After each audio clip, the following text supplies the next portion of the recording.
Aujourd'hui, je vais apporter un enseignement.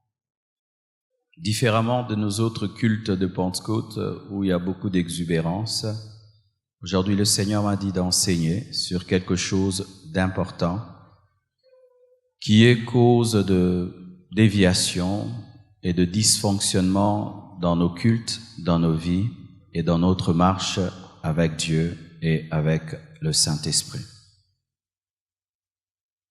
Partout où on parle de l'effusion de l'Esprit, on parle d'une chose importante, les langues, les parler en langue. Et cela caractérise même les églises pentecôtistes, les églises évangéliques et les églises de réveil. Mais souvent, cela n'est pas compris par la plupart des chrétiens. Au premier culte, nous avons eu même à nous repentir d'une certaine manière de faire. Et je vous prierai dans vos maisons que chacun de vous puisse lire 1 Corinthiens 14, tout le chapitre, pour avoir la portée totale de cet enseignement. Le thème de mon message à ce culte, c'est la doctrine du parler en langue. Tu peux le dire à ton voisin, la doctrine du parler en langue.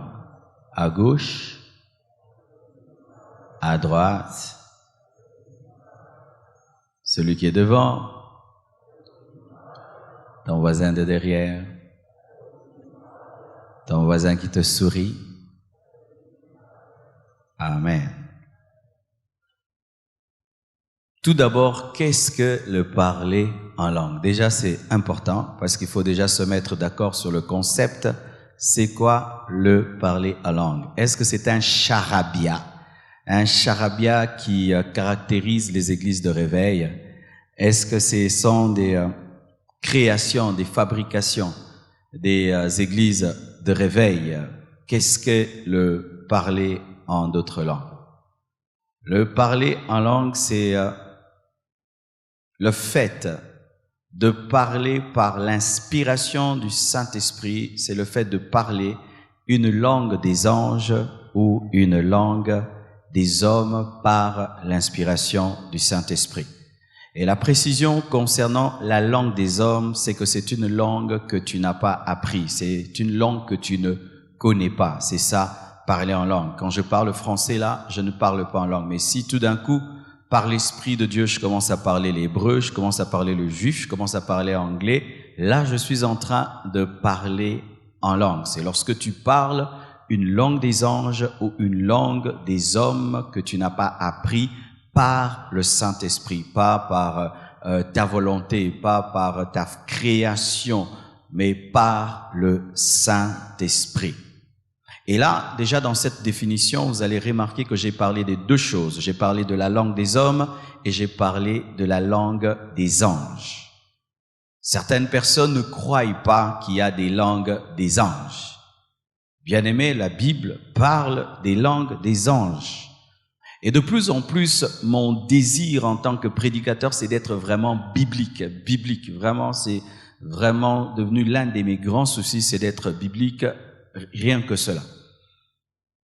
Car maintenant, de plus en plus, il y a des chrétiens modernes qui n'arrivent pas à accepter tout ce qui est dans la parole de Dieu parce que des fois, ça paraît être trop mystérieux. Mais la Bible reconnaît qu'un homme peut parler une langue des anges.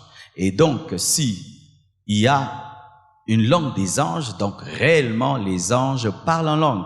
Quand Michael et Gabriel causent, ils ne causent pas en français, ils ne causent pas en lingala, ils parlent en langue. Et donc aussi au ciel, la langue qui sera parlée, ce sera le parler en d'autres langues, la langue des anges. Si il s'avérait qu'au ciel on parle lingala, les Chinois ne vont pas causer avec les Congolais. Si au ciel on parlait anglais, il y aura des francophones qui ne sauront pas parler, il y aura des problèmes au ciel. Alors quelle est cette langue qui unit tous les chrétiens? C'est le parler en langue. Parce que quand le Congolais parle en langue, le Chinois c'est le parler en langue. Amen. Sachez qu'au ciel, nous parlerons en langue. Ce sera la langue du ciel. Lorsque Dieu parle avec les anges, il parle en langue.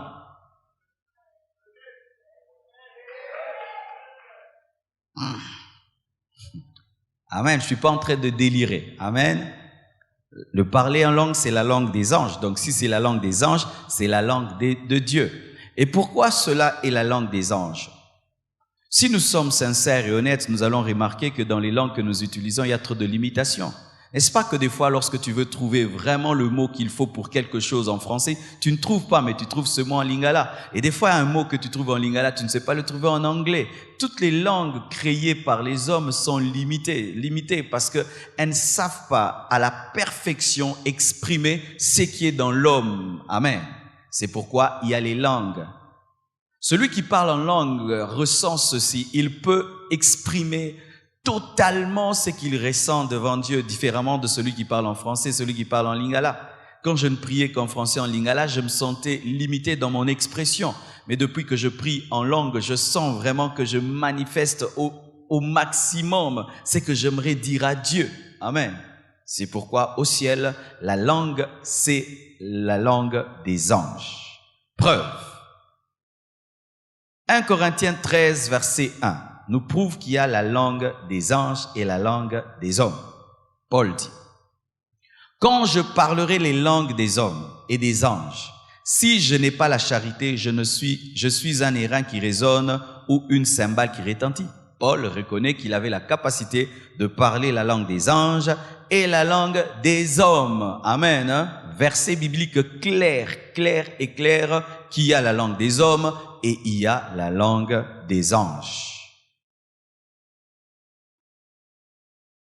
Voici. Pour ce qui est de la langue des hommes, qu'est-ce que cela? C'est lorsque par l'esprit tu parles une langue que tu n'as pas appris. Un Congolais qui parle hébreu, un Congolais qui parle chinois, par le Saint-Esprit. Et nous voyons une preuve que par le Saint-Esprit, un chrétien peut parler la langue des hommes. Acte 2, versets 1 à 8. La Bible dit ceci. Le jour de la Pentecôte, pour ceux qui ne savent pas, la Pentecôte n'est pas une fête de l'effusion de l'Esprit. Amen. La Pentecôte, dans l'agriculture juive, c'était une fête qui célébrait la moisson. C'est que lorsque l'agriculteur venait de s'aimer et qu'il récoltait, il célébrait la récolte. Amen. Et c'était une fête qui était célébrée en Israël, mais cette fête est devenue la fête de l'effusion de l'Esprit parce qu'elle a coïncidé avec l'effusion de l'Esprit. Mais au préalable, c'est une fête célébrant la moisson. Le jour de la Pentecôte, la fête de moisson, ils étaient tous ensemble dans le même lieu. Tout à coup, il vint du ciel un bruit, comme celui d'un vent impétueux. Donc la Pentecôte a existé même avant l'effusion de l'Esprit. Amen. D'accord? Et il remplit toute la maison où ils étaient assis. Des langues semblables à des langues de feu leur apparurent séparées les unes des autres et se posèrent sur chacun d'eux. Ils furent tous remplis du Saint-Esprit et se mirent à parler en d'autres langues selon que l'Esprit leur donnait de s'exprimer. Or, il y avait en ce jour à Jérusalem des Juifs, hommes pieux de toutes les nations qui sont au ciel. Pourquoi? Parce que la déportation avait fait que les Juifs se retrouvaient dans toutes les nations de la terre et certains Juifs, après la déportation, ils sont restés, ont fondé des familles jusqu'à engendrer des enfants dans la déportation et ces enfants n'avaient pas l'hébreu comme leur langue maternelle mais avaient les langues des nations comme langue maternelle. Et ces Juifs qui étaient déportés, qui étaient disséminés sur toute la terre, revenaient en Israël le jour de la Pentecôte pour célébrer la fête de la moisson qui était une fête juive. Mais lorsqu'ils sont arrivés en Israël, il y a eu un bruit. Au bruit qui eut lieu, la multitude accourut et elle fut confondue parce que chacun les entendait parler dans sa propre langue. Là, ils parlaient la langue des hommes, pas la langue des anges. Car des fois, certains disent, mais le jour de la Pentecôte, ils ont parlé des langues qu'on pouvait entendre. Oui, parce que le Saint-Esprit permet de parler des langues des hommes, mais il permet aussi de parler des langues des anges. Amen. Hein? Les deux.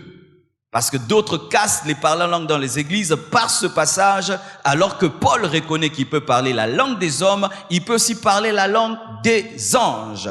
Au bruit qui eut lieu, la multitude accourut, elle fut confondue parce que chacun les entendait parler dans sa propre langue. Ils étaient tous dans l'étonnement et la surprise et ils se disaient les uns aux autres, voici ces gens qui parlent, ne sont-ils pas tous galiléens? C'est-à-dire, c'est impossible qu'ils parlent nos langues maternelles car ils sont galiléens. Et comment les entendons-nous dans notre propre langue à chacun, dans notre langue maternelle? Amen. Confirmation de la langue des hommes et de la langue des anges. Dis à ton voisin, sorte de langue. Il y a deux sortes de langues. Il y a une langue qu'on appelle la langue signe et il y a une autre langue qu'on appelle la langue don. La langue don n'est pas la langue signe n'est pas la langue don. Lorsqu'il y a confusion déjà sur la langue signe et la langue don, du coup, nous aurons des problèmes dans l'interprétation des Écritures et dans la manière de fonctionner dans nos cultes et aussi dans la manière de défendre ce qui se passe au milieu de nous. Qu'est-ce que la langue signe? Marc 16, verset 17. Marc 16, 17. La langue signe, c'est un signe de la foi. La Bible dit, voici les miracles qui accompagneront ceux qui auront cru. En mon nom, ils chasseront les démons, ils parleront des nouvelles langues. Parmi les signes qui accompagnent ceux qui croient, les miracles, les prodiges, chasser les démons, imposer les mots malades et les guérir, il y a aussi parler en langue. Et ce parler en langue n'est pas un don qui est donné pour que tu puisses donner des messages, mais c'est seulement un signe que tu as cru. C'est encore la langue signe, c'est un signe du baptême dans le Saint-Esprit. Qu'est-ce que le baptême dans le Saint-Esprit? Quand on dit baptême dans le Saint-Esprit, baptême dans le Saint-Esprit, tu seras baptisé dans le Saint-Esprit, tu n'es pas encore baptisé du Saint-Esprit, tu seras baptisé dans le Saint-Esprit. Qu'est-ce que cela veut dire? Le baptême dans le Saint-Esprit, c'est une deuxième expérience avec le Saint-Esprit après avoir cru. Et donc, si je parle d'une deuxième, donc il y a une première. Qu'est-ce que la première et qu'est-ce que la deuxième? La première expérience avec le Saint-Esprit, c'est lorsque tu crois en Jésus. Quand tu crois en Jésus, le Saint-Esprit vient dans ta vie automatiquement. À l'instant où Christ entre dans ta vie, le Saint-Esprit également vient dans ta vie. Cette expérience vient pour te conférer la nature de Dieu.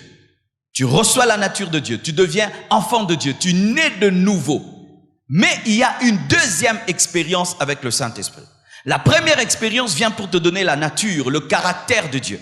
Mais la deuxième vient te donner la puissance. Quand est-ce qu'on dit qu'une personne est baptisée du Saint-Esprit? C'est lorsqu'elle est remplie du Saint-Esprit et elle est revêtue de sa puissance. Lorsque tu es rempli de l'Esprit et revêtu de la puissance du Saint-Esprit, tu es baptisé du Saint-Esprit. Car il y a des chrétiens qui sont remplis de l'Esprit, mais qui ne sont pas revêtus de sa puissance. C'est lorsque tu es rempli et tu es revêtu, c'est alors que tu es baptisé du Saint-Esprit. Mais tu étais déjà sauvé. Un chrétien qui n'est pas baptisé du Saint-Esprit est sauvé. Car ce qui te sauve, c'est le fait de croire et de recevoir le Saint-Esprit pour ton salut, pour ta transformation. Mais le baptême dans le Saint-Esprit, c'est une expérience dans la marche qui te permet d'être efficace dans le service de Dieu et efficace dans ton témoignage. Et ce baptême-là du Saint-Esprit est souvent accompagné d'un signe. Le parler en langue. Preuve. Acte 10, versets 44 à 46. La Bible dit ceci. Comme Pierre prononçait encore ces mots dans la maison de Corneille, le Saint-Esprit descendit sur tous ceux qui écoutaient la parole. Tous les fidèles circoncis qui étaient venus avec Pierre furent étonnés de ce que le don du Saint-Esprit était aussi répandu sur les païens, car ils les entendaient parler en langue et glorifier Dieu. Car c'est à cause du parler en langue que Pierre et les autres disciples ont reconnu que la maison de Corneille avait reçu le baptême dans le Saint-Esprit. Donc, un chrétien qui ne parle pas en langue n'est pas baptisé du Saint-Esprit. Mais tu es sauvé. Mais il te manque une puissance, il te manque une dimension, il te manque un feu, il te manque un revêtement.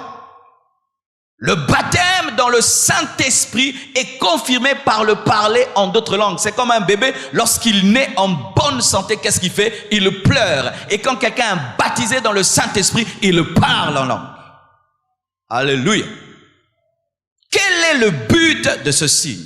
Car Dieu ne donne rien en vain. Dieu ne donne pas les langues pour arranger nos cultes, faire un peu un bon bruit spirituel dans nos cultes. Non, Dieu fait toutes choses avec un but. Pourquoi il y a les langues dans l'église? Pourquoi nous parlons en langue? Pourquoi le Saint-Esprit donne, entre guillemets, c'est que certaines personnes appellent charabia, ce charabia. Pourquoi le Saint-Esprit donne la langue des hommes et la langue des anges?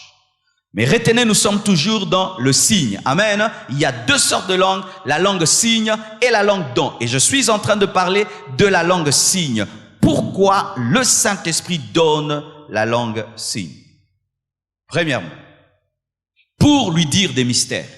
Souvent dans les églises, quand on dit mystère, c'est l'occultisme. Non, mystère, ce sont des choses incompréhensibles par l'intelligence de l'homme. Point. Amen. Voici. 1 Corinthiens 14, verset 2. La Bible dit ceci. En effet, celui qui parle en langue ne parle pas aux hommes, mais à Dieu, car personne ne le comprend. Et c'est en esprit qu'il dit des mystères. Lorsque tu veux dire à Dieu des choses que personne ne va comprendre, lorsque tu veux dire à Dieu des choses que ton voisin ne va pas comprendre, celui qui a la grâce de parler en langue, il parle en langue et tu n'entendras pas. Il dit à Dieu des mystères, il dit à Dieu des choses intelligibles que l'intelligence humaine ne peut comprendre. Alléluia. Pourquoi? Pour avoir des secrets dans ta vie de prière. Amen. Hein? Des secrets dans ta vie de prière. Dieu nous a donné la langue pour avoir des secrets dans la vie de prière, car des fois, on ne veut pas que les gens sachent ce qu'on demande à Dieu. Pourquoi encore les signes du parler en langue?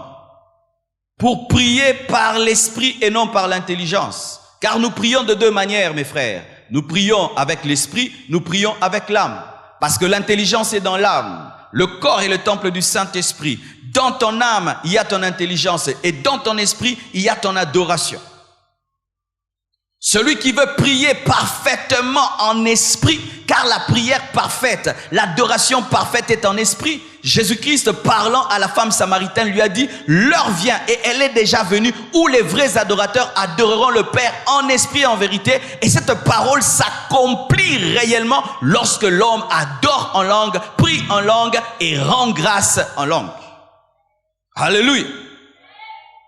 Nous avons le parler en langue pour prier en esprit et non par l'intelligence, parce que l'intelligence a des limites, l'intelligence a des faiblesses, l'intelligence commet des erreurs. Je peux commettre des erreurs en priant avec mon intelligence, où je ne dis pas le verset comme il se doit, où je demande à Dieu quelque chose qui n'aimerait pas que je lui demande, où je revendique une chose qui n'est pas selon le plan parfait de Dieu, où je suis en train d'adorer pendant qu'il faut que je puisse louer, où je loue pendant que je dois demander. Mais quand quelqu'un prie en esprit, il fait exactement ce qu'il devait faire en ce moment-là.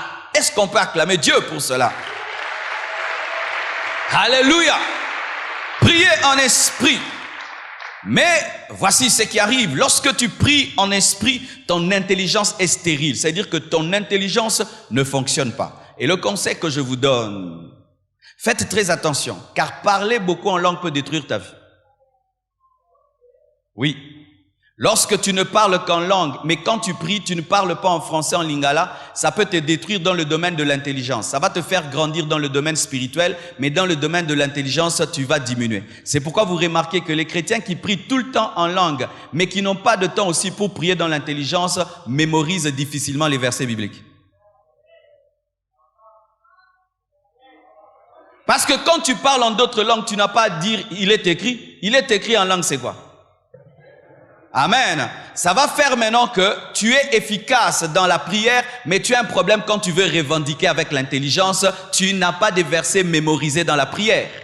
C'est pourquoi vous devez équilibrer. Le 3/4 du temps, priez en langue, mais priez aussi en intelligence pour continuer à mémoriser les Écritures et la parole de Dieu lorsque vous vous tenez devant Dieu et surtout lorsque vous devez édifier les autres par l'intelligence, car tu dois faire une prière de qualité qui édifie l'autre et cette prière de qualité n'est pas en langue, elle est en intelligence. Est-ce que vous comprenez cela?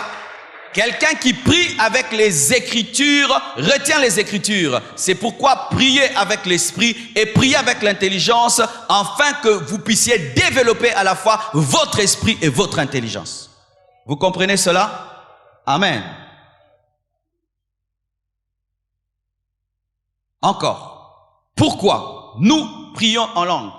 Pour notre propre édification. Dites propre édification. 1 Corinthiens 14, verset 4, la Bible dit, « Celui qui parle en langue s'édifie lui-même, mais celui qui prophétise édifie l'Église. » C'est-à-dire qu'il y a des choses que Dieu te donne pour toi-même et des choses qu'il te donne pour les autres. Le signe du parler en langue n'est pas donné pour l'Église, c'est pourquoi ça ne nécessite pas l'interprétation. Celui qui parle en langue signe, prie. Parce que la langue signe n'est pas un message ni une prophétie, c'est toujours une prière, une adoration, une action de grâce qui vient pour t'édifier toi-même. Amen. Lorsqu'un homme prie en langue, il se bâtit. Amen. Il s'aiguise, il se recharge. Amen. Il se recharge car il dit des choses en esprit qui touchent directement son esprit. Et c'est merveilleux, car lorsque tu entends la parole touche ton âme et ton esprit, mais quand tu pries en esprit, directement l'esprit. Qu'est-ce que ça sert dans les cultes de Pentecôte? Vous faire tomber si vous ne comprenez même pas l'esprit. Alléluia. Ton édification. Et Paul dit, celui qui parle en langue s'édifie lui-même. C'est pourquoi des fois tu parles en langue, tu sens la joie. Tu sens la joie parce que ton esprit est en train d'attendre des choses terribles. Alléluia. Des mystères que tu n'as jamais entendus par ton intelligence. Mais quand tu pries en esprit, ton esprit les entend. C'est pourquoi des fois tu peux prier, tu pries, tu sors de ta chambre, tu te sens grand. Il se peut que l'esprit ne parlait que de la grandeur de Dieu, de la gloire de Dieu, de la grandeur de Dieu. Et tu es tellement dedans. Et quand tu sors, alléluia. Alléluia. Oh, Shandala Baba. Là, je n'interprète pas parce que j'ai prié. Pourquoi encore? Pour faire des actions de grâce excellentes, une louange, une adoration excellente. N'est-ce pas que ça t'arrive de fois? Dieu fait tellement de choses dans ta vie et puis tu manques les mots, n'est-ce pas? D'ailleurs, il y a même des chansons qui ont été composées à ce sujet à cause de cette incapacité d'exprimer à Dieu ce qu'il a fait dans nos vies. Nous chantons souvent, Seigneur, les mots me manquent pour t'adorer. Les mots me manquent pour te louer. Mais en langue, les mots ne manquent jamais. Alléluia.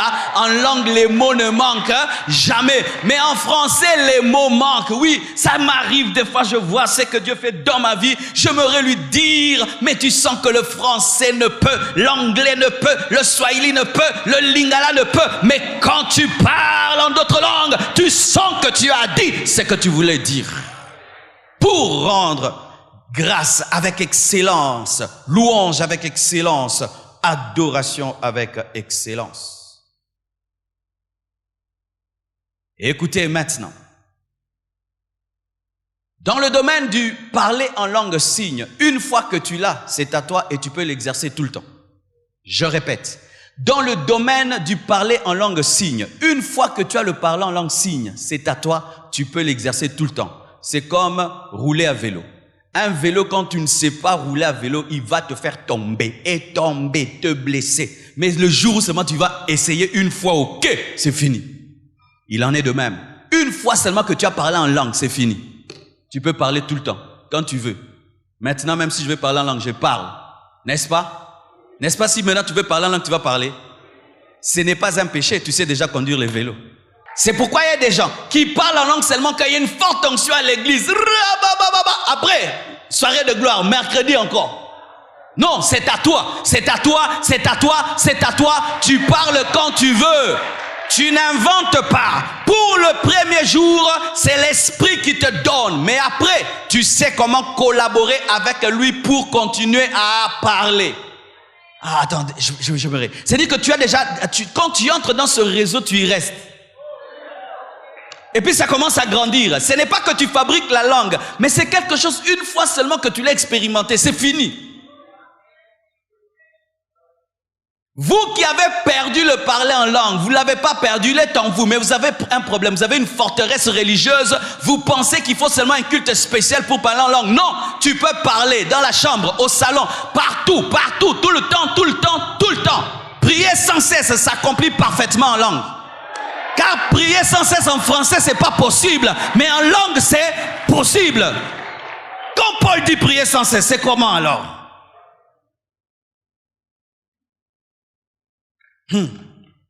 La preuve pour ceux qui doutent qu'une fois qu'on parle en langue, maintenant tu peux parler quand tu veux. Voici 1 Corinthiens 14 verset 15. La Bible dit: que faire donc? Je prierai par l'esprit. Qui priera?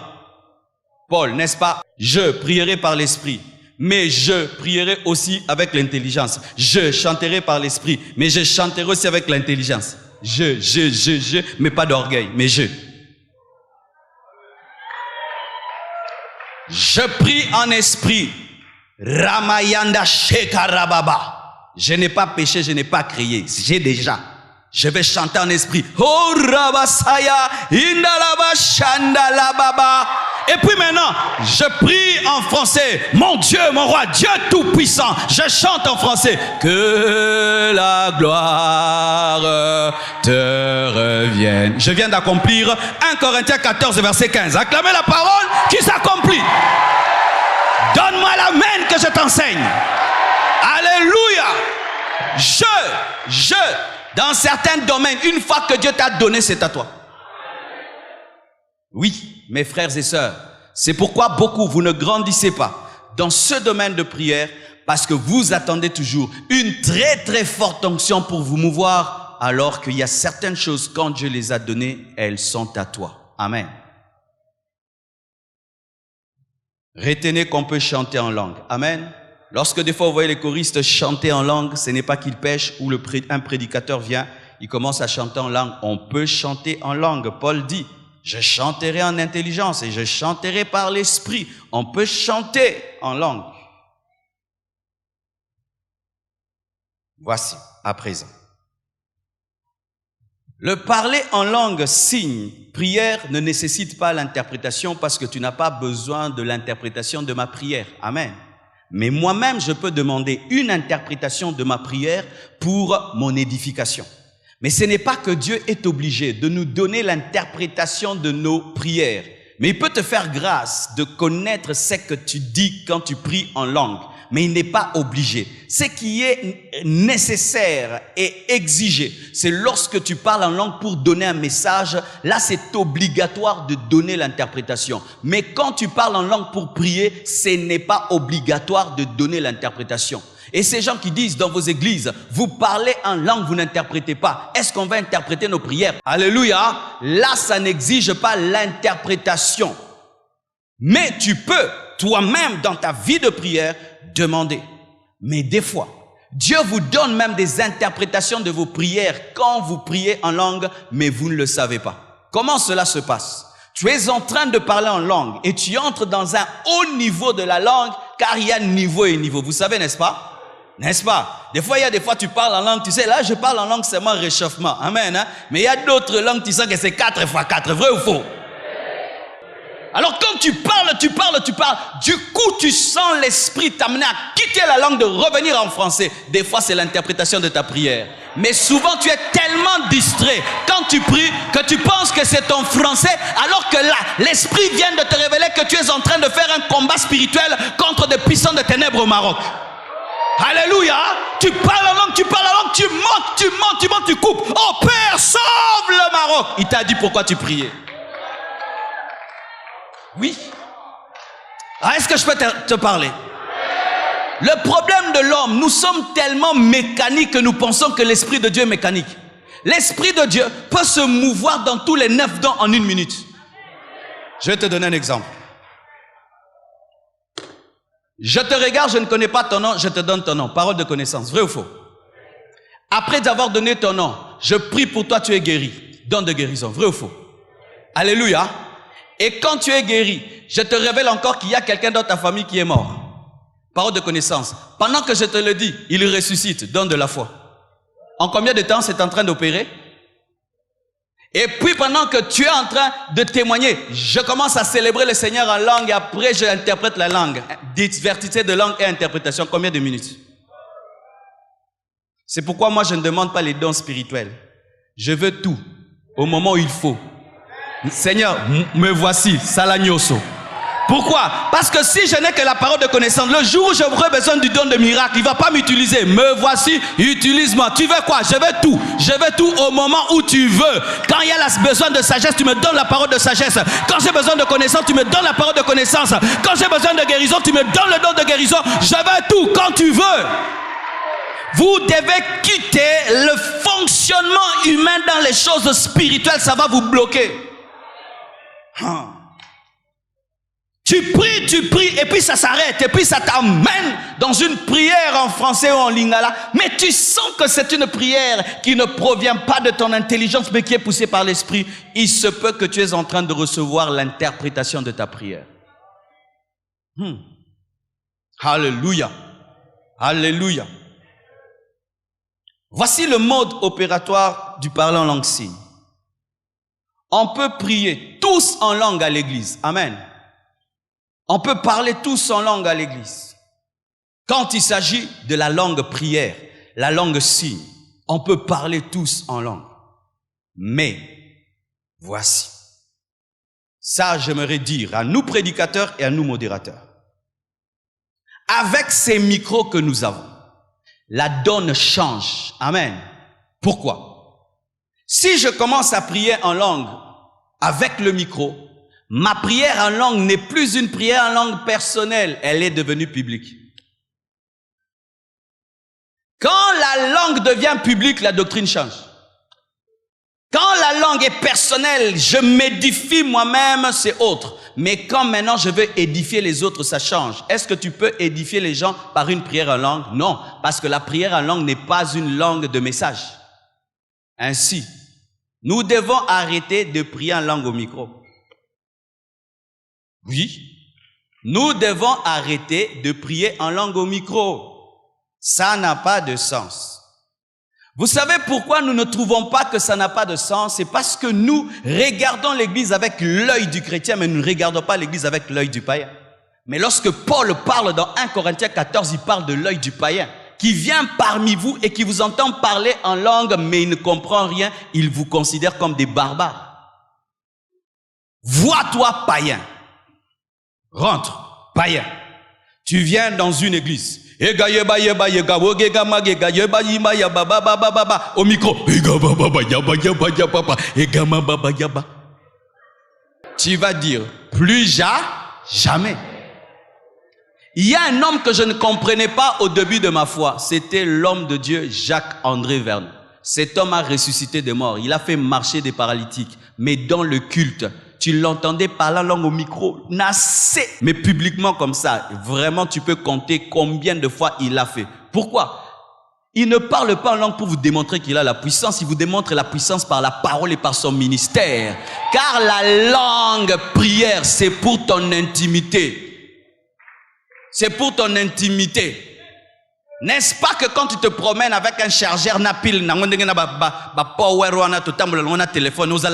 n'est-ce pas? Parce que c'est fait être chargé en secret. Tu es fait à te recharger en secret dans la prière en parlant en langue. Mais quand tu viens devant les gens, dis des choses qu'on entend.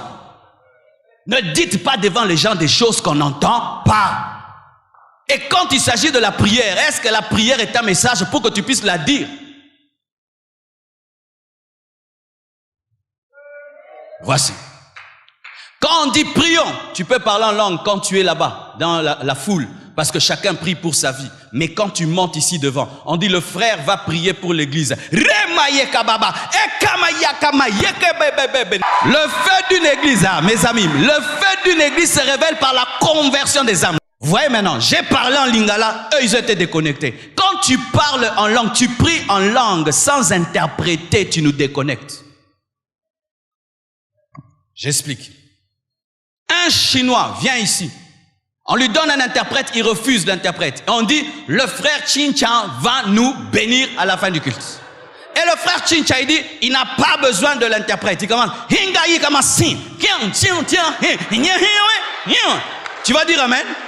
Tu vas dire amen? Mais il est en train de prier Dieu. Il est en train de prier Dieu. Mais pourquoi tu ne dis pas amen? Parce que tu ne comprends pas. Et lorsque si tu parles, tu pries en langue, tu pries en langue, tu pries en langue. On ne comprend pas. Aujourd'hui, je me répands. Moi-même, je me répands. Vous aussi, répentez-vous, répentons-nous.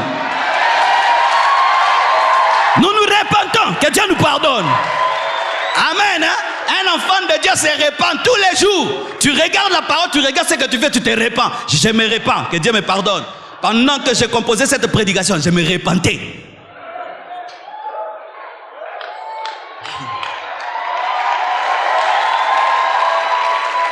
Je vous assure, si on pouvait poser des questions aux nouveaux convertis, poser des questions aux païens qui viennent dans nos églises et les langues bien aimées, nous les scandalisons. Pourquoi? Ce n'est pas important.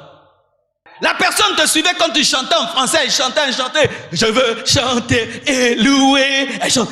Et puis, rabababa, yakamamababa.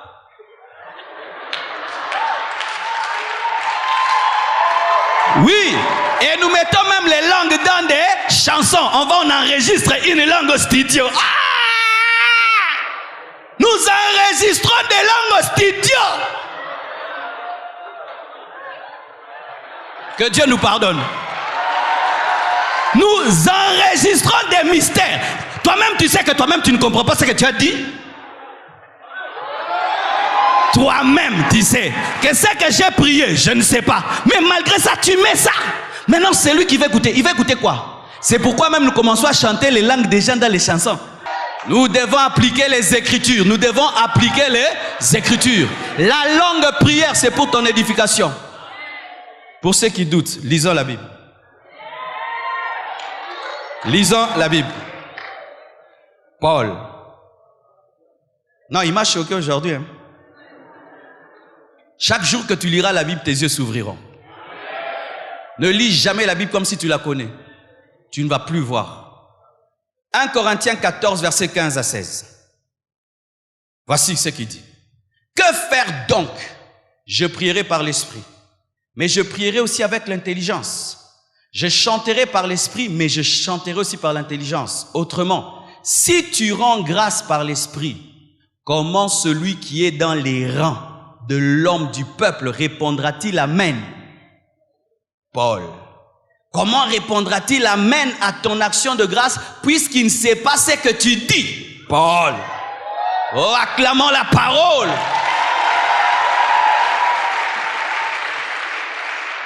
Verset 18 à 19, il dit quoi? Je rends grâce à Dieu de ce que je parle en langue plus que vous tous.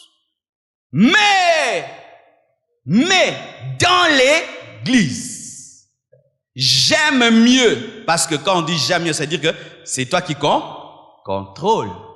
J'aime mieux dire 5 paroles avec mon intelligence afin d'instruire aussi les autres que 10 000 paroles en langue.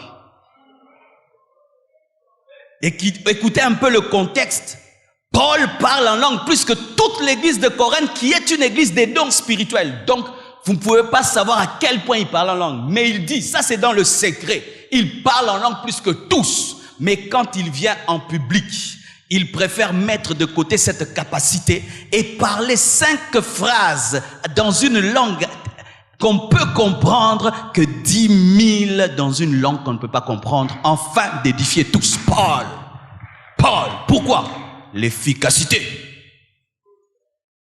Pourquoi je te dirais quelque chose que tu ne peux comprendre? Avant, on se plaisait à faire des choses que les gens ne comprennent pas. Mais plus tu deviens intelligent dans les choses de Dieu, tu te rends compte quoi? Tout ce que tu dis qui n'est pas compris est dit pour rien. Tu donnes cours, les enfants ne comprennent pas. Tu as donné cours pour rien, vrai ou faux? Et tout ce qui à l'église est fait sans être compris est fait pour rien.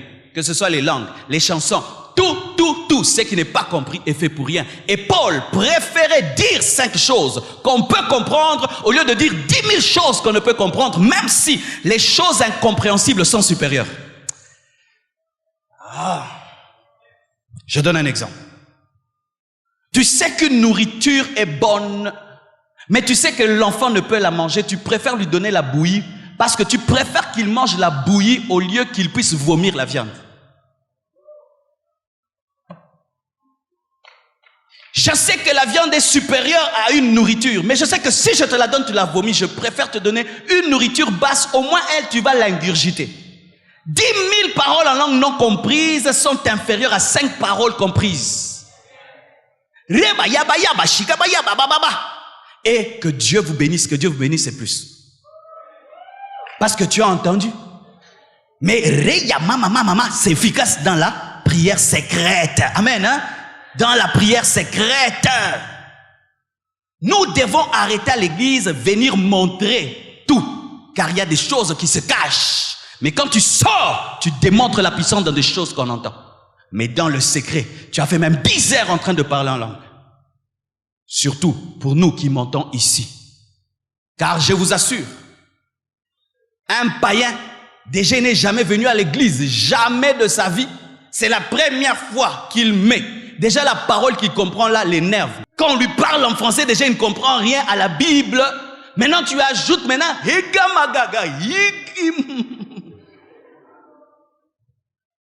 quelqu'un de ma famille un jour est allé à l'église, il a trouvé un homme de Dieu en train de faire ça. Il est rentré et a dit, lui, c'est un féticheur. Il a dit, il est en train de faire des incantations. Priez en langue quand vous êtes dans la foule. Beaucoup plus quand vous êtes chez vous à la maison. Mais quand vous voulez édifier quelqu'un, parlez en français ou en lingala. Même pour le voisin. Tu peux être en train de prier, tu pries pour toi, mais l'esprit peut te dire, prie pour édifier ce voisin. Commence à parler en français, qu'il t'entende comment tu parles pour qu'il apprenne. Est-ce que je peux te dire? Je ne sais pas si vous le faites, mais moi voici ce que je faisais. Lorsque je gagnais quelqu'un à Christ, je l'amenais à l'église et je m'asseyais toujours à côté de lui. Pour qu'il me voie comment je suis la parole, mais aussi comment je prie. Et quand je priais pour Dieu, mais aussi je priais pour lui apprendre à parler à Dieu. Et en ce moment-là, je dois mettre de côté le parler en langue, parler dans une langue qu'il comprend pour qu'il apprenne à parler à Dieu. Lorsque nous prions avec nos enfants à la maison, nous prions dans quelle langue? En langue? Pourquoi? Parce qu'on veut les apprendre. Vous voyez, nous dosons tout parce qu'ils doivent comprendre. Quand je prie avec mes enfants, je parle toujours en français et d'ailleurs, je parle lentement. Nos églises de réveil allaient être plus grandes que ça. Le problème, c'est qu'un bon résultat empêche un meilleur résultat. Quand les églises grandissent, souvent nous oublions les personnes que nous perdons par notre manière de faire le culte. Oui, nous oublions celles que nous perdons, celles qui sont scandalisées par notre manière de faire. Elles ne parlent pas, mais elles partent. Celles-là, on ne les connaît pas.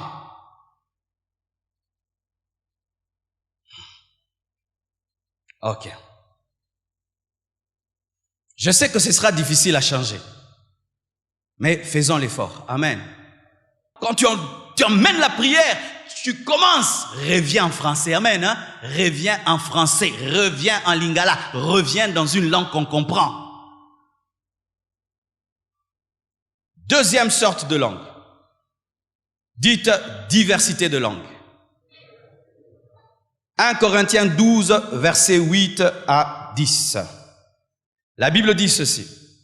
En effet, à l'un est donné par l'Esprit une parole de sagesse, à un autre une parole de connaissance, selon le même Esprit, à un autre la foi, par le même Esprit, à un autre le don de guérison, par le même Esprit, à un autre le don d'opérer des miracles, à un autre la prophétie, à un autre le discernement des esprits, à un autre la diversité de langues, à un autre l'interprétation de langues. Vous voyez, rien ne s'écrit en vain dans la Bible.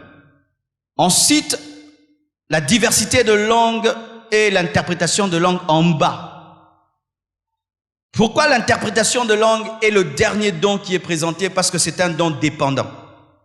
Et pourquoi aussi la diversité de langues est donnée en dernier? Parce que c'est également un don dépendant. Tous les autres dons peuvent opérer sans les autres, mais il y a ces deux dons qui ne peuvent jamais opérer seuls. Il est impossible que la diversité de langue opère sans l'interprétation de langue. Il est impossible que l'interprétation de langue existe si au préalable il n'y a pas eu une diversité de langue. Ainsi Paul dit même que la diversité de langue sans interprétation ne sert à rien. Et la prophétie lui est supérieure, même si tu as prophétisé en français, tu es supérieur à quelqu'un qui a prophétisé en langue mais qui n'a pas interprété.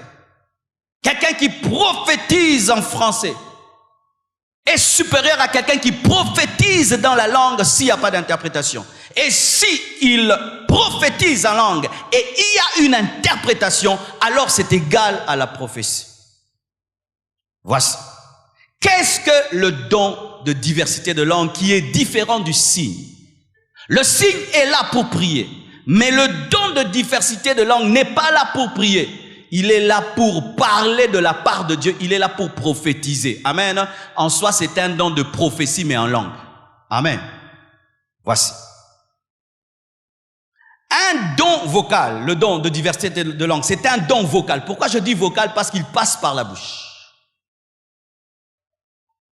Voici. Si tu as un don vocal, mais tu fermes la bouche, le don ne va pas opérer. C'est comme quelqu'un qui a le don de guérison, mais qui refuse d'imposer les mots malades et de prier pour les malades, ça ne va pas opérer. Beaucoup d'entre vous avez le don de diversité de langue, mais vous avez un problème, vous voulez que ça se manifeste par l'oreille. Vous voulez que ça se manifeste par les yeux. Tu as un don de diversité de langue, mais tu attends des visions, alors qu'il se manifeste par la bouche, tu dois accepter de parler. Et je vous assure, mes frères, tous les dons d'ailleurs exigent la part de l'homme. Tous les dons. Certaines personnes pensent que si j'ai un don, je ne ferai plus rien. Je fais comme un robot et les miracles ont lieu. Oh, même le don de miracle, il y aura ta part des risques. C'est pourquoi moi je respecte même les gens qui prophétisent, hein, qui donnent la part de connaissance. Il faut respecter. Tu sais quoi? Tu es là vraiment une foule comme celle-ci. Je regarde la sœur là-bas. Je dis, ma sœur là-bas, oh, lève-toi. Elle se lève. Et ils ne se connaissent pas pour de vrai. Je parle des vraies prophéties. Hein, parce qu'il y a maintenant des gens qui se renseignent. Ah, c'est un péché. Hein? Tu te renseignes sur les gens puis tu donnes des prophéties à l'église. Tu es maudit.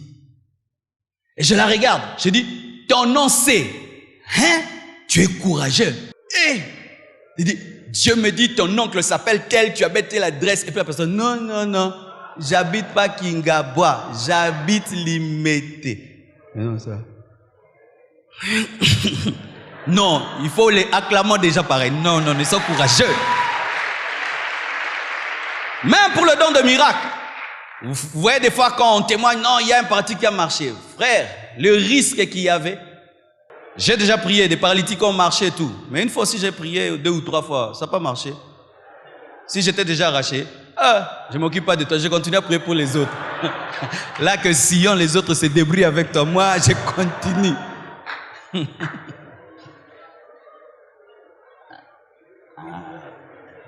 Donne-moi la main, je vais parler. Vous savez, mes frères, souvent nous demandons les dons. Mais nous refusons le courage. Le don demande le courage. Le jour que j'ai dit à une maman, donne-moi ta béquille, elle m'a regardé, elle dit, t'es fou, t'es fou. Donc si je te donne, maintenant toi tu vas me transporter. Mais elle a donné, elle a marché. Mais dans mon cœur, j'ai dit, hé, la béquille. Ah oui. Dieu, donne-moi le don de miracle. Il te pose la question, est-ce que tu auras l'audace? L'audace de parler à la mer pour qu'elle puisse s'ouvrir. Les gens sont derrière Baoz et la paix. Oh, Moïse a ouvert de la mer rouge. Entre dans son cœur.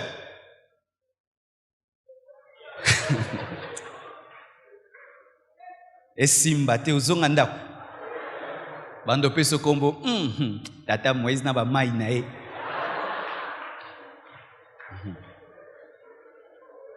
Amen. Recevez l'audace, recevez l'audace, recevez l'audace, recevez l'audace. Et même si ça ne marche pas, tu n'es pas le premier à échouer. Essaye encore. Pierre avait marché sur l'eau. Il s'est enfoncé. Il a essayé encore. Il a marché à nouveau.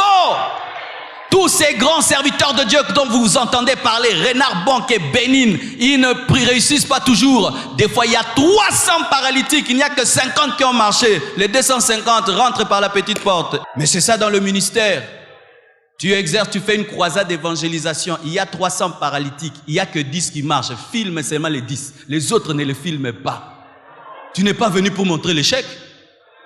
Tu vas, tu pleures devant Dieu. Tu reviens encore. Tu essayes. 50. Tu montres que les 50.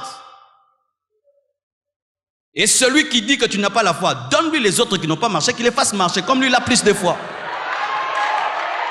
Comme lui il a plus de foi. Oh, ils n'ont pas marché. Ok, prends les 250. Toi, fais-les marcher. Car les gens des fois sont durs avec les gens qui ont le don de miracle, mais ils ne connaissent pas l'audace qu'il faut avoir. Hein? L'audace qu'il faut avoir. Alléluia. Dis don vocal. Il faut la bouche. Amen. Comment ce don peut opérer? C'est dire ceci.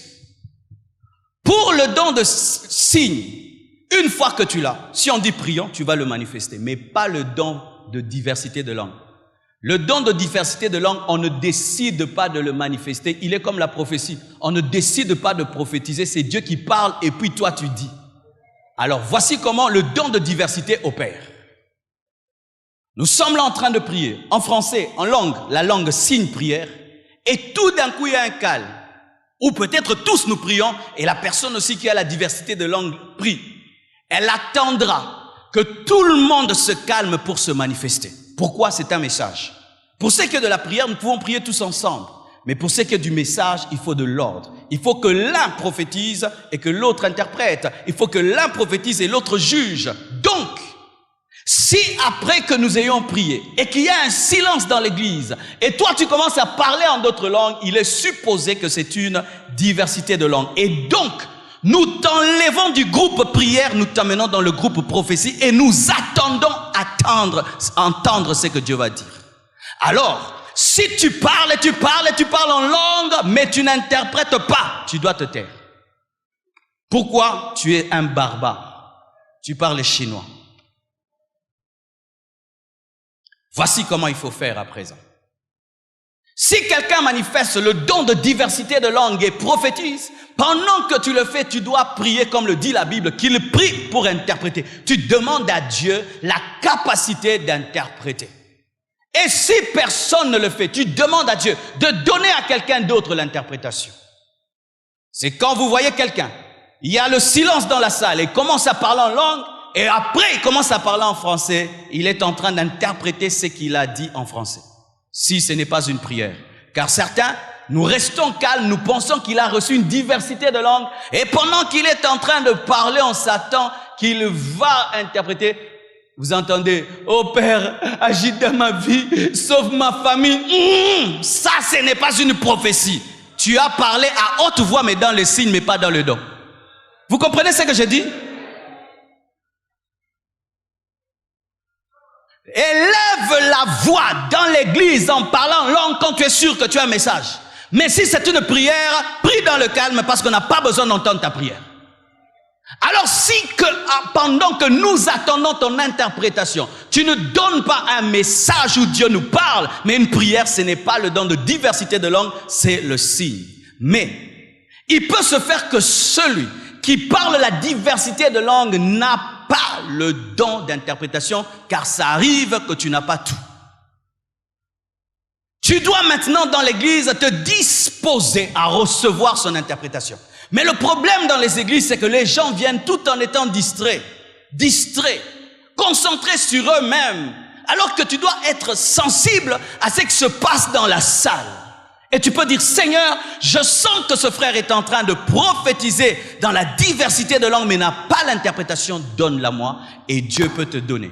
Ou tu entends dans ton esprit des paroles en français qui t'expliquent ce qu'il dit. Ou tu sens la même onction qui est sur cette personne en langue, mais elle vient sur toi, mais en français. Et là, tu sais que tu as reçu l'interprétation. Et écoutez, l'interprétation de langue n'est pas la traduction de langue. Hier, mon fils m'a posé la question, il dit, papa, quand tu parles en langue, est-ce que tu entends? J'ai cru que c'était une question simple. Je dis, oui, ça m'arrive d'entendre, dans le sens où je prie Dieu de me donner aussi d'interpréter ce que je prie. Des fois, ça m'arrive. Ah, et puis alors, il me dit, gentil maintenant en langue, c'est quoi? Ah, gentil. Lui, il pensait que bonbon en langue, ça existe. Vélo en langue, ça existe. Donc, il y a l'alphabet langaise. Je dis non, en soi, nous ne traduisons pas la langue, mais nous interprétons. Interpréter, c'est donner le sens d'une phrase, traduire ses mots à mots. Nous ne sommes pas des traducteurs de langue, mais nous sommes des interprètes de la langue pour donner le message. Ainsi, un message peut être long, la traduction est courte. Et des fois même, le message peut être court, mais plutôt l'interprétation est longue. Quelqu'un peut être là, il donne une langue pendant 30 minutes, mais l'interprète dit, le Seigneur a dit, répentez-vous, répentez-vous et répentez-vous. C'est l'interprétation, c'est le sens. C'est comme quelqu'un qui vient, il assiste à ce message, et puis quand il sort, il y a un Américain qui veut savoir qu'est-ce que le pasteur a dit. Il peut lui dire, the pastor teaches us in the diversity of the language. Yes. Alors, il va lui expliquer, il va pas lui dire, le pasteur a donné tel exemple et tel exemple, il va résumer ce que j'ai dit. C'est pourquoi aussi, n'élevez pas la barre très haut. Le problème, les chrétiens n'opèrent pas dans le don spirituel parce qu'ils sont trop exigeants avec eux. Moi là, quelqu'un peut parler en d'autres langues, et moi là, je comprends, je donne. Eh non! Si la nièce de Balaam a prophétisé, tu peux prophétiser. Tu peux prophétiser. Tu peux prophétiser. Si un animal a prophétisé, tu peux prophétiser. Corneille était un païen. Il a cru et toute sa maison a prophétisé. Des Romains, ils ont prophétisé. Tu peux prophétiser. Alléluia. Tu peux prophétiser. Ou tu dis, vraiment, lorsque le frère parlait, Dieu m'a dit ce qu'il a dit. Il a dit ça. Oh, waouh. Alors qu'on priait, Dieu m'a révélé la femme de ma vie. Oui, on est fatigué des visions de l'homme de ma vie, la femme de ma vie. Il n'y a que ça que le Saint-Esprit montre. Nous rabaissons le Saint-Esprit à une dimension maritale. Je vous assure, si on commençait à interpréter toutes ces langues dans les églises, bien-aimés, il y aurait des directions impossibles. Ou pendant que quelqu'un donne une révélation en langue, l'autre comprend. Le Seigneur demande à l'église 3 jours de jeûne à sec. On entre dans le jeûne à sec et des miracles se produisent. Alléluia. Ce don exige l'interprétation. Sans interprétation, il ne sert à rien. C'est un don qui contient un message de la part de Dieu. Terminons. Comment recevoir le parler en langue signe et le parler en langue don? 1 Corinthiens 14, verset 1. La Bible dit ceci. Recherchez la charité, aspirez au don spirituel, mais surtout à celui de prophétie. Pour que Dieu te donne un don, tu dois le désirer.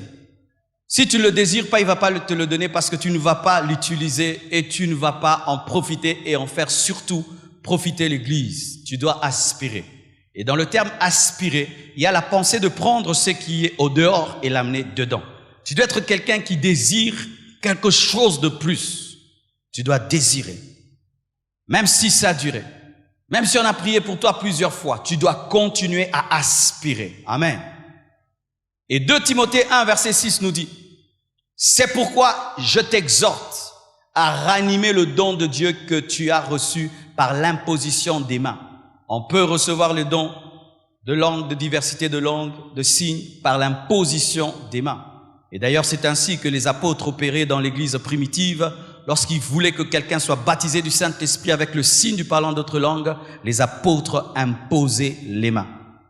La preuve dans Actes 19, versets 5 à 6. La Bible dit ceci.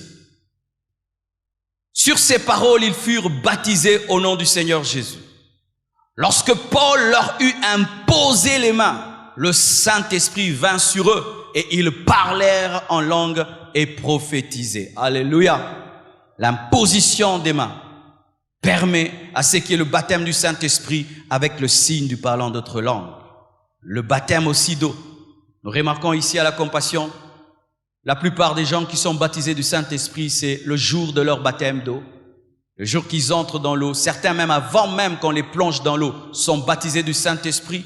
D'autres quand on les plonge sont baptisés et d'autres quand ils sortent en prix, ils sont baptisés du Saint-Esprit. Le baptême d'eau ouvre la porte au baptême du Saint-Esprit. C'est pourquoi lorsque Corneille a été baptisé du Saint-Esprit avant le baptême d'eau, cela même avait étonné les apôtres parce qu'ils étaient habitués à un fonctionnement, baptême d'eau, baptême du Saint-Esprit. Mais ce jour-là, c'était le baptême du Saint-Esprit avant le baptême d'eau. Amen.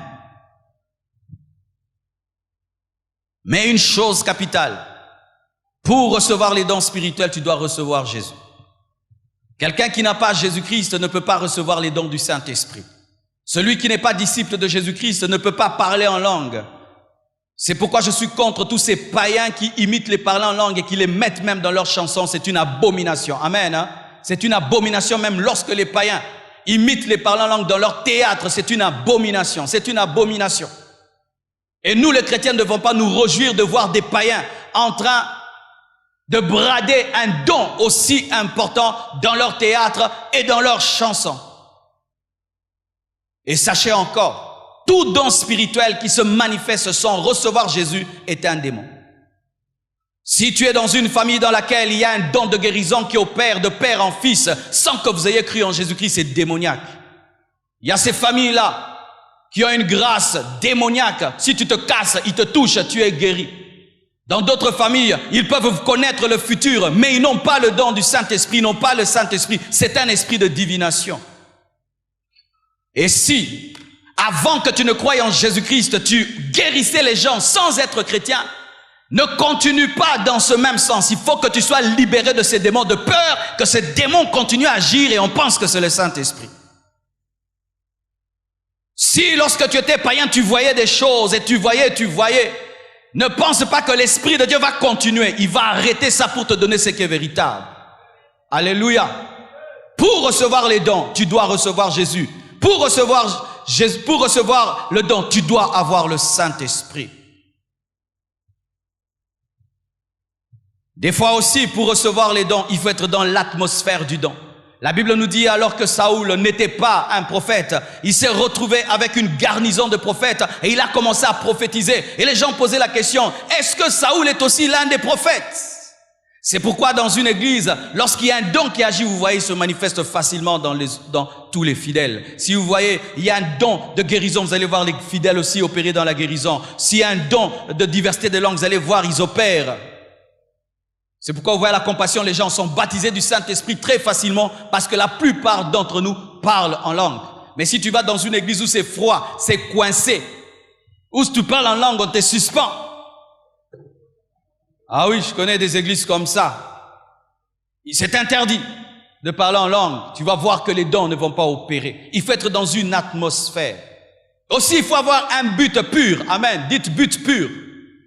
Ne cherche pas les dons pour épater les gens, mais cherche les dons pour édifier l'église. Amen. Hein? Ah oui, on faisait ça. Dès la porte, c'est mal. Comment? Quoi? Retraite, c'est grave. Routé baba. Et quand on allait en retraite, on veillait que Dieu t'ajoute une dimension nouvelle de langue. Ne désire rien pour épater quelqu'un. Désire les choses pour t'approcher de Dieu et pour être efficace et Dieu te le donnera. Et pour terminer, voici une chose qui peut t'empêcher de recevoir le baptême dans le Saint-Esprit et de parler en langue, ton intelligence. Beaucoup de gens pensent que le Saint-Esprit opère comme un démon. Comment opèrent les démons? Un démon parle en toi sans ta permission. Un démon parle en toi sans te consulter. Ainsi, lorsque les gens sont sous l'emprise des démons, ils insultent les pasteurs, ils insultent des gens, ils disent des secrets et tout là. Mais quand ils reviennent dans leur bon sens, ils se disent, mais qu'est-ce que j'ai dit et qu'est-ce que j'ai fait? Et il y a des gens qui pensent que le Saint-Esprit possède. Bien aimé, nous ne sommes pas possédés par le Saint-Esprit. Amen. Hein? Nous sommes remplis par le Saint-Esprit, donc nous collaborons et nous lui permettons. Alors voici. Si tu penses que le Saint-Esprit va parler en toi sans passer par toi, il ne le fera pas. La Bible nous dit dans Acte 2, chacun d'eux parlait selon que le Saint-Esprit lui donnait de s'exprimer. Le Saint-Esprit te fait la passe et toi tu marches. Quand je parle en langue, le Saint-Esprit me donne les paroles et moi je les parle. Quand je prophétise, le Saint-Esprit me donne les paroles et moi je parle. Et même quand je prêche des fois, j'entends la prédication en avance. J'ai une vitesse d'une seconde par rapport à vous. C'est-à-dire j'entends, je dis. Et quand il ne parle plus, je m'arrête. Mais jamais il ne peut le faire si je ne collabore. Et souvent, c'est parce que nous avons été dans des mauvaises écoles de prophétie. Dans ces écoles de prophétie, qu'est-ce qu'on enseigne? Que quand tu prophétises, aux hommes y batté. Vrai ou faux? Pour bien prophétiser, il faut m'y-bas. Pour que tu dises ça c'est Dieu, ça ce n'est pas Dieu. Parce que pendant que tu prophétises, même les démons peuvent chercher à parler. Et la Bible dit que l'esprit du prophète est soumis au prophète. Alors si tu attends perdre le contrôle pour parler en langue, tu ne perdras jamais le contrôle. Parce que derrière, Dieu veille que tu sois au contrôle. Tu vas sentir, ça va monter, ça monte, et puis ça commence à solliciter la langue. Qui avait senti ça? Tu sens la sollicitation de la langue, tu sens. Qui te dit, arrête le français, arrête le lingala, tu sens ça. Tu vois quelque chose de nouveau que tu n'as jamais dit. Paul était un papa, Pierre était un papa, mais papa Paul prophétisait, il parlait en d'autres langues. Pierre prophétisait, il parlait en d'autres langues. Est-ce que tu es plus que les apôtres? Nous avons des chrétiens qui sont plus que les apôtres. C'est pourquoi vous n'êtes pas bénis dans l'esprit. Où sont ces papas remplis de l'esprit? Le Saint-Esprit tombe sur lui. Et ça bien. Mais plus on devient des papas, on devient des pères, on devient des grands responsables. On ne sait pas se mouvoir dans l'esprit et on a peur d'être humilié par l'esprit. Humilié par l'esprit, humilié par l'esprit. Jésus est mort, il est ressuscité pour que le Saint-Esprit soit répandu et ce don t'est donné et tu penses que ça peut t'humilier. Que Dieu vous bénisse abondamment. Que Dieu vous bénisse abondamment. Que Dieu vous bénisse abondamment. Alléluia. Seigneur Dieu de gloire, je te bénis. Je te rends grâce pour cet enseignement. Je prie, Père éternel, mon Dieu, qu'il prenne sa place dans les cœurs, dans les âmes. Je prie, Père éternel, Dieu de gloire, que tu bouleverses notre entendement et que tu renverses toute forteresse. Je demande, Père éternel, mon Dieu, qu'une révolution ait lieu dans notre entendement et dans notre manière de fonctionner. Que nous soyons bibliques dans nos cultes. Oui, Père, que nous soyons bibliques dans nos cultes. Nous voulons être bibliques dans nos célébrations. Nous voulons être bibliques dans notre manière de nous approcher de toi. Je prie, Père éternel, mon Dieu, mon roi, que les écailles tombent et que la lumière de la parole prenne place. Au nom puissant de Jésus, j'ai ainsi prié. Amen. Gloire à Dieu.